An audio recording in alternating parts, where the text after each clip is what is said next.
인생이란 참 알 수 없는 것입니다. 제 나이 58세, 작년 이맘때쯤 저는 베란다 난간에 서서 아래를 내려다보고 있었습니다. 32년간 다니던 회사에서 명예퇴직을 하고 집에 돌아온 지 넉 달째 매일 아침 눈을 뜨는 것조차 고통이었습니다. 그날도 집에 아무도 없을 때를 기다려 결심을 하고 있었습니다. 그런데 갑자기 울린 초인종 소리에 저는 깜짝 놀라 뒤로 물러났습니다. 그 순간이 제 인생의 전환점이 될 줄은 그때는 몰랐습니다. 돌이켜보면 저의 회사 생활은 평범했습니다.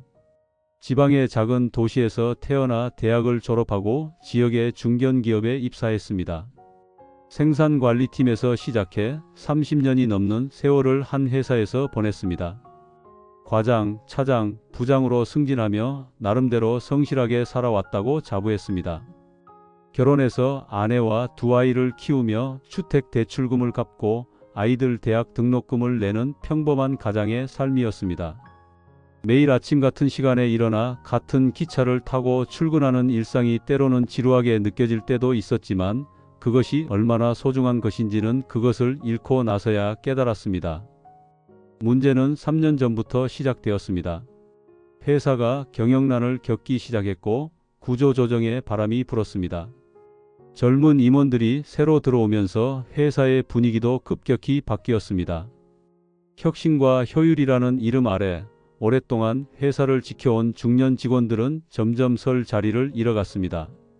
처음에는 괜찮았습니다. 저는 나름대로 부서에서 인정받는 관리자였고 오랜 경험을 바탕으로 여러 위기 상황을 잘 극복해 왔다고 자부했습니다. 그러나 새로운 시스템이 도입되고 젊은 직원들이 빠르게 적응해 나가는 동안 저는 점점 뒤처지는 느낌이 들었습니다.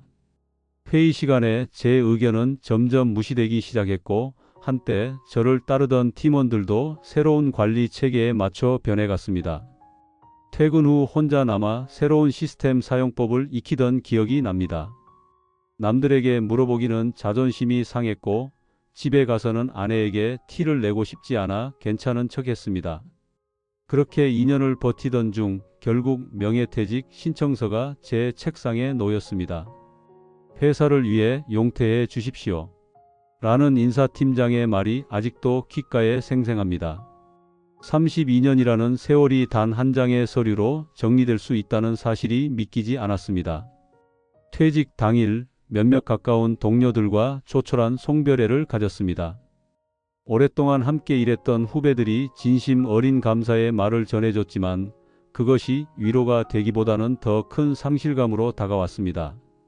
32년 동안 매일 아침 출근하던 회사의 정문을 마지막으로 나서는 순간 갑자기 앞이 캄캄해졌습니다. 집에 돌아왔을 때 아내는 저를 위해 특별한 저녁을 준비해 두었습니다. 이제 좀 쉬면서 하고 싶은 일 하면 되잖아요. 라고 위로하는 아내의 말에도 마음이 편해지지 않았습니다. 그날 밤 베개를 적시며 처음으로 어른이 된 후 울었습니다.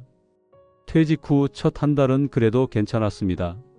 오랫동안 미뤄두었던 집안일을 하고 가끔 동네 산책을 나가기도 했습니다. 퇴직금도 적지 않게 받았고 연금도 있으니 당장 경제적으로 큰 어려움은 없었습니다. 문제는 시간이었습니다. 하루가 너무 길었습니다.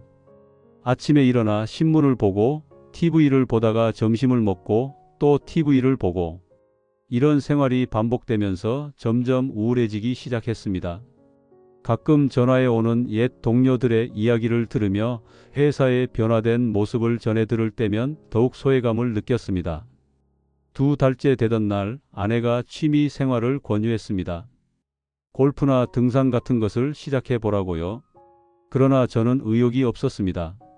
무엇을 해야 할지, 무엇을 할 수 있을지 감이 잡히지 않았습니다. 평생 회사 일만 하면서 살아왔기에 다른 것에는 관심을 두지 않았던 것이 후회되었습니다. 3달째가 되자 정신적으로 더 힘들어졌습니다. 아침에 눈을 뜨면 가슴이 답답하고 숨쉬기가 힘들었습니다. 식욕도 떨어지고 체중도 급격히 감소했습니다. 아내가 병원에 가보자고 했지만 저는 고집을 부렸습니다. 단지 적응의 문제라고 생각했습니다.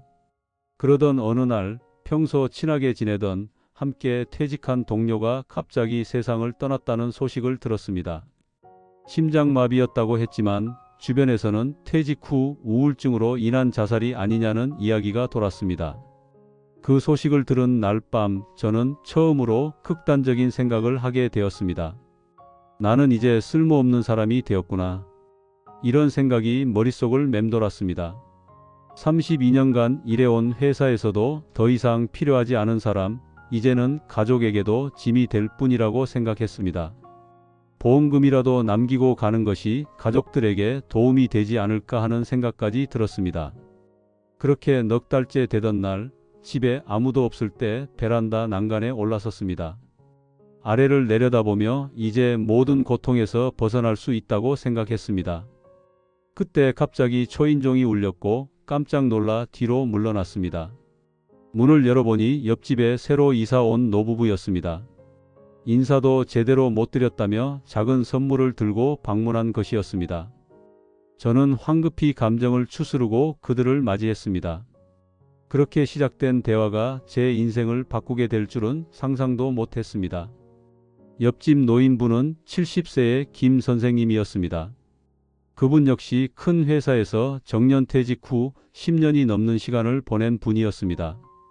집에 초대해 차를 대접하며 이야기를 나누던 중 그분에게서 퇴직 후의 삶에 대한 조언을 들을 수 있었습니다. 퇴직은 끝이 아니라 새로운 시작입니다. 회사에서는 당신을 직함으로 불렀지만 이제 당신은 그 이상의 존재가 될 수 있습니다. 김 선생님은 자신의 경험을 들려주었습니다. 퇴직 후 처음 2년은 자신도 심한 우울증을 앓았다고 합니다. 그러나 우연히 참가한 봉사활동을 통해 새로운 삶의 의미를 찾게 되었다는 것이었습니다. 지금은 지역 도서관에서 어린이들에게 책을 읽어주는 봉사를 하고 주말에는 아내와 함께 등산 동호회 활동을 한다고 했습니다. 일이 끝났다고 해서 인생이 끝난 것은 아닙니다. 오히려 이제 진짜 당신만의 인생을 살 기회가 온 것이지요. 그날 대화는 4시간이 넘게 이어졌고 헤어질 때 김 선생님은 저를 다음 날 도서관 봉사활동에 함께 가자고 초대했습니다. 평소라면 거절했겠지만 그날은 왠지 모르게 수락했습니다. 다음 날 지역 도서관에서의 봉사활동은 생각보다 흥미로웠습니다. 어린이들에게 책을 읽어주는 것은 아니었고 도서 정리와 대출 반납 업무를 도왔습니다. 회사에서의 관리 경험이 도서관에서도 유용하게 쓰일 수 있다는 것을 알게 되었습니다. 일주일에 2번 도서관 봉사를 나가면서 조금씩 일상의 활기가 돌기 시작했습니다. 아침에 일어나 준비할 이유가 생겼고 봉사활동을 마치고 돌아오면 아내에게 그날 있었던 일을 이야기할 거리가 생겼습니다.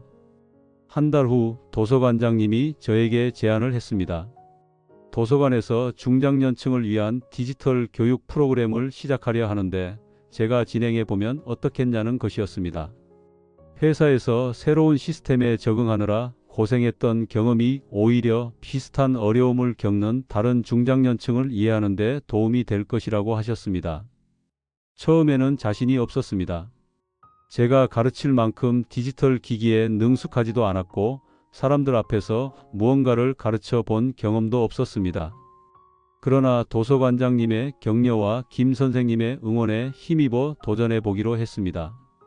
프로그램을 준비하면서 저는 다시 공부를 시작했습니다.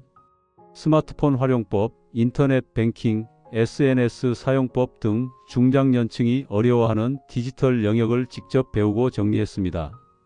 이 과정에서 제 자신도 디지털 기기를 더 능숙하게 다루게 되었고 새로운 것을 배우는 즐거움을 느끼게 되었습니다. 첫 수업날 긴장으로 손이 떨렸습니다. 10명 정도의 60대 어르신들이 참석했고 저는 준비한 내용을 천천히 설명해 나갔습니다. 놀랍게도 수업이 끝나고 받은 반응은 매우 긍정적이었습니다. 회사에서 프레젠테이션을 수없이 해온 경험이 도움이 되었던 것 같습니다. 이렇게 시작된 디지털 시니어 프로그램은 입소문을 타고 점점 참가자가 늘어났습니다. 처음에는 주 1회였던 수업이 주 3회로 늘어났고 6개월 후에는 인근 도서관에서도 프로그램을 진행해 달라는 요청이 왔습니다. 프로그램을 진행하면서 저는 많은 퇴직자들을 만났습니다. 그들 중에는 저와 같은 고민을 가진 분들이 많았고 서로의 경험을 나누며 위로와 용기를 얻었습니다. 디지털 교육은 단순히 기술을 가르치는 것을 넘어 서로의 삶을 나누는 시간이 되었습니다. 1년이 지난 후 저는 지역의 디지털 격차 해소 사업에 참여하게 되었습니다. 이제는 도서관뿐만 아니라 노인복지관, 주민센터 등에서도 수업을 진행했습니다. 작은 강사료를 받기 시작했고 이것이 용돈이 되었습니다. 경제적인 보상보다 더 중요한 것은 제가 다시 사회에 기여하는 사람이 되었다는 사실이었습니다. 수업을 마치고 선생님 덕분에 이제 손자와 영상통화를 할 수 있어요. 라는 말을 들을 때면 회사에서 느끼던 것과는 다른 보람을 느꼈습니다. 퇴직 후 2년째 저는 시니어 디지털 교육협회라는 작은 모임을 만들었습니다. 저와 같은 퇴직자들이 모여 서로의 경험과 지식을 나누고 지역사회에 봉사하는 모임이었습니다. 회원은 20명 정도로 시작했지만 현재는 10명이 넘는 회원들이 활동하고 있습니다. 협회 활동을 통해 저는 리더십을 다시 발휘할 수 있게 되었습니다. 회사에서의 경험이 헛되지 않았음을 느꼈고 오히려 그 경험을 더 의미 있게 활용할 수 있게 되었습니다. 주변 사람들은 제가 퇴직 전보다 더 활기차고 열정적으로 변했다고 말합니다. 퇴직 3년째인 지금 저는 지역 대학에서 중장년 인생 설계 특강을 요청받아 강의를 하기도 합니다. 제 경험이 다른 이들에게 도움이 된다는 사실이 아직도 놀랍고 감사합니다. 돌이켜보면 그날 베란다 난간에서 내려온 것은 제 인생에서 가장 현명한 결정이었습니다. 그리고 옆집 김 선생님과의 우연한 만남은 운명적인 순간이었습니다. 지금도 우리는 매주 한 번씩 만나 차를 마시며 이야기를 나눕니다. 퇴직은 끝이 아니라 새로운 시작이었습니다. 회사에서는 단지 직함으로 불리는 사람이었지만 이제 저는 더 많은 역할을 가진 사람이 되었습니다. 강사, 멘토, 자원봉사자, 협회장, 그리고 무엇보다 더 나은 남편이자 아버지가 되었습니다. 아내는 요즘 제가 너무 바빠서 오히려 집에 있는 시간이 적어졌다고 농담합니다. 주말에는 가족과 함께 시간을 보내려고 노력하고 평일에는 다양한 활동으로 가득 채웁니다. 예전처럼 매일 같은 일을 반복하는 것이 아니라 매일 새로운 도전과 만남이 있는 삶을 살고 있습니다. 경제적으로도 완전히 안정되진 않았지만 작은 강사료와 연금으로 큰 어려움 없이 살아가고 있습니다. 오히려 돈보다 값진 것은 제가 찾은 새로운 삶의 의미와 목적입니다. 퇴직 후 극단적인 선택을 고민했던 그때와 비교하면 지금의 제 모습은 완전히 다릅니다. 그때는 모든 것이 끝났다고 생각했지만 사실은 새로운 인생의 장이 시작되고 있었던 것입니다. 물론 모든 날이 좋은 것은 아닙니다. 가끔은 여전히 우울한 날도 있고 건강 문제로 힘들 때도 있습니다. 하지만 이제는 그런 날들을 이겨낼 수 있는 이유와 힘이 있습니다. 퇴직이라는 인생의 전환점에서 많은 분들이 저와 같은 어려움을 겪고 계실 것입니다. 32년간의 직장 생활이 끝나고 새로운 삶을 시작하는 것은 쉬운 일이 아닙니다. 하지만 그것은 결코 인생의 끝이 아닙니다. 퇴직 후의 삶은 우리가 만들어가는 것입니다. 그리고 때로는 예상치 못한 곳에서 새로운 기회와 의미를 발견하게 됩니다. 제 경우에는 디지털 교육이라는 새로운 길을 찾았지만 다른 분들은 각자의 경험과 재능에 맞는 다른 길을 찾을 수 있을 것입니다. 중요한 것은 포기하지 않고 한 걸음씩 나아가는 것입니다. 요즘 저는 종종 아침 일찍 일어나 동네를 산책합니다. 해가 뜨는 모습을 바라보며 제 앞에 펼쳐진 하루와 앞으로의 삶에 감사함을 느낍니다. 그리고 생각합니다. 다행이다. 그날 초인종이 울려서. 인생은 정말 예측할 수 없는 여정입니다. 때로는 끝이라고 생각했던 순간이 새로운 시작의 문턱일 수 있습니다. 퇴직은 경력의 끝이지만 인생의 끝은 아닙니다. 오히려 진정한 자신을 찾아가는 여정의 시작일 수 있습니다. 저는 이제 제 나이 58세 두 번째 인생을 살고 있습니다. 그리고 이 인생이 첫 번째보다 더 풍요롭고 의미 있기를 소망합니다. 아직도 배울 것이 많고 경험할 것이 많습니다. 그리고 무엇보다 나눌 것이 많습니다. 시간이 지나면서 저는 퇴직이 축복일 수도 있다는 것을 깨달았습니다. 회사에서는 제한된 역할만 할 수 있었지만 이제는 제가 원하는 방향으로 삶을 설계할 수 있는 자유가 있습니다. 이 자유는 때로는 두렵지만 또한 무한한 가능성을 의미합니다. 퇴직 후 처음 몇 달간의 혼란과 절망은 자연스러운 과정이었습니다. 32년간의 정체성을 잃고 새로운 정체성을 찾아가는 과정이었던 것입니다. 그 과정에서 극단적인 선택을 고민했던 것도 이제는 인생의 한 부분으로 받아들입니다. 삶은 계속됩니다. 그리고 우리는 매 순간 선택을 통해 그 삶의 방향을 결정합니다. 그날 저는 베란다 난간에서 내려오는 선택을 했고 그 선택이 제 인생을 바꾸었습니다. 지금 이 순간에도 비슷한 상황에 계신 분들이 있을 것입니다. 그분들께 말씀드리고 싶습니다. 희망은 항상 있습니다.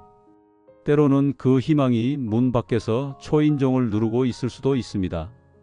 저는 요즘 일기를 쓰기 시작했습니다.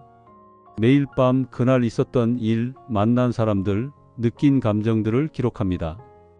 이것은 회사 다닐 때는 생각지도 못했던 습관입니다. 바쁜 일상 속에서 자신을 돌아볼 여유가 없었기 때문입니다. 일기를 쓰면서 저는 제 삶의 변화를 더 명확하게 볼 수 있었습니다.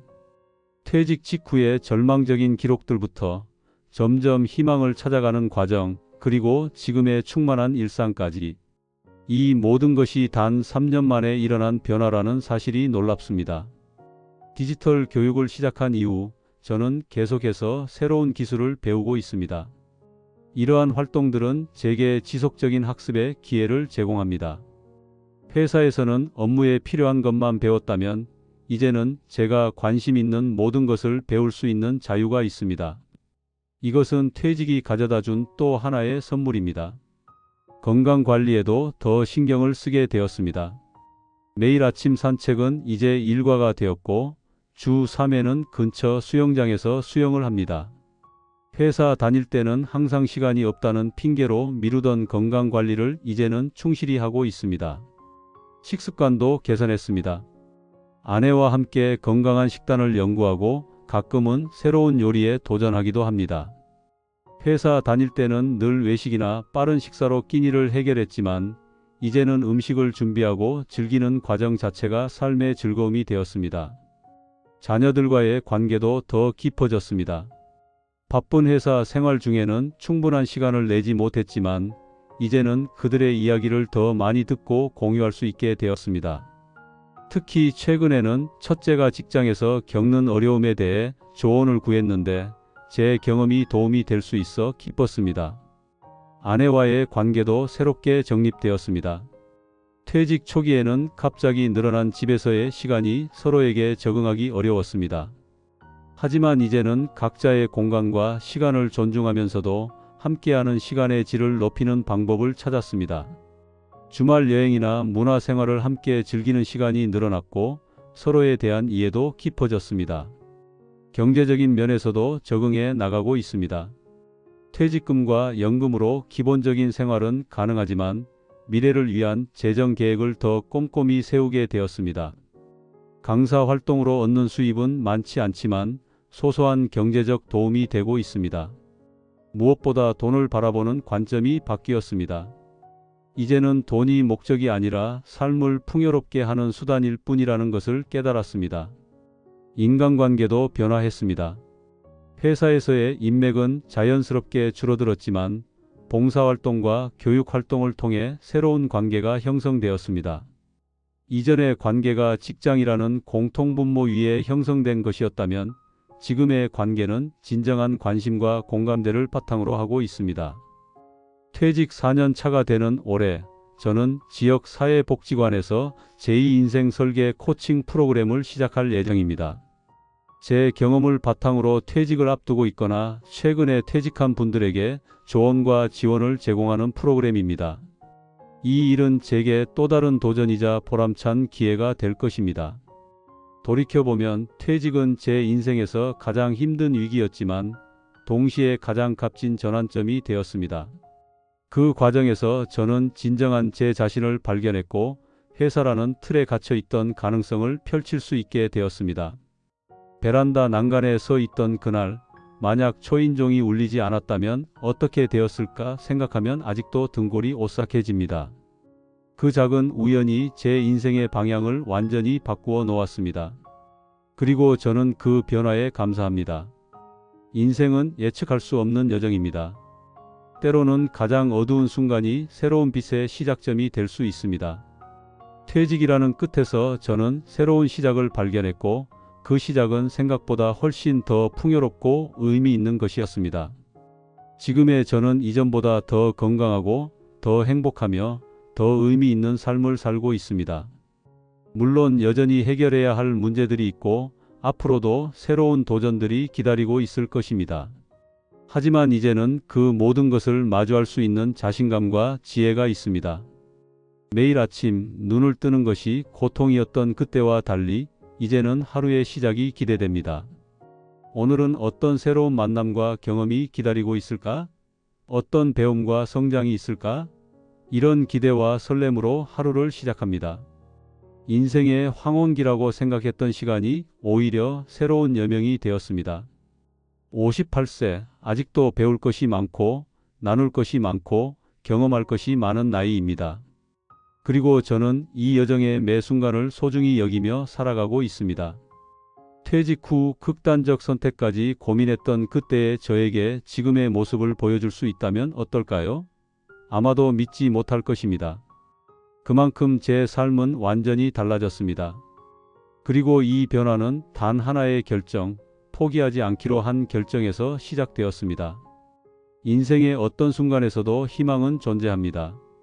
그 희망을 발견하는 것은 때로는 쉽지 않지만 포기하지 않고 찾아간다면 반드시 만날 수 있을 것입니다. 제 이야기가 그 여정의 작은 등불이 되었으면 합니다. 이제 저는 매일 감사 일기를 씁니다. 그날 있었던 작은 행복들, 만난 사람들, 배운 것들에 감사하며 하루를 마무리합니다. 오늘의 감사 일기에는 이렇게 제 이야기를 나눌 수 있는 기회가 있었다는 것도 적을 것입니다. 인생의 전환점에서 모든 것이 끝났다고 생각했지만 사실은 모든 것이 새롭게 시작되고 있었습니다. 그리고 그 새로운 시작은 제가 상상했던 것보다 훨씬 더 아름답고 의미 있는 것이었습니다. 퇴직은 끝이 아닌 시작입니다. 그리고 그 시작은 여러분의 선택에 달려 있습니다. 저는 그날의 선택을 후회하지 않습니다. 그 선택이 제게 두 번째 인생을 선물했기 때문입니다. 인생이란 참 알 수 없는 것입니다. 하지만 그 불확실성 속에서도 우리는 매 순간 선택을 통해 우리의 이야기를 써나갑니다. 그리고 그 이야기는 언제든 새로운 장으로 넘어갈 준비가 되어 있습니다. 저는 오늘도 감사함으로 하루를 시작합니다. 그리고 기대합니다. 내일은 또 어떤 새로운 가능성이 기다리고 있을까? 이 여정은 아직 끝나지 않았습니다. 오히려 진정한 시작일지도 모릅니다.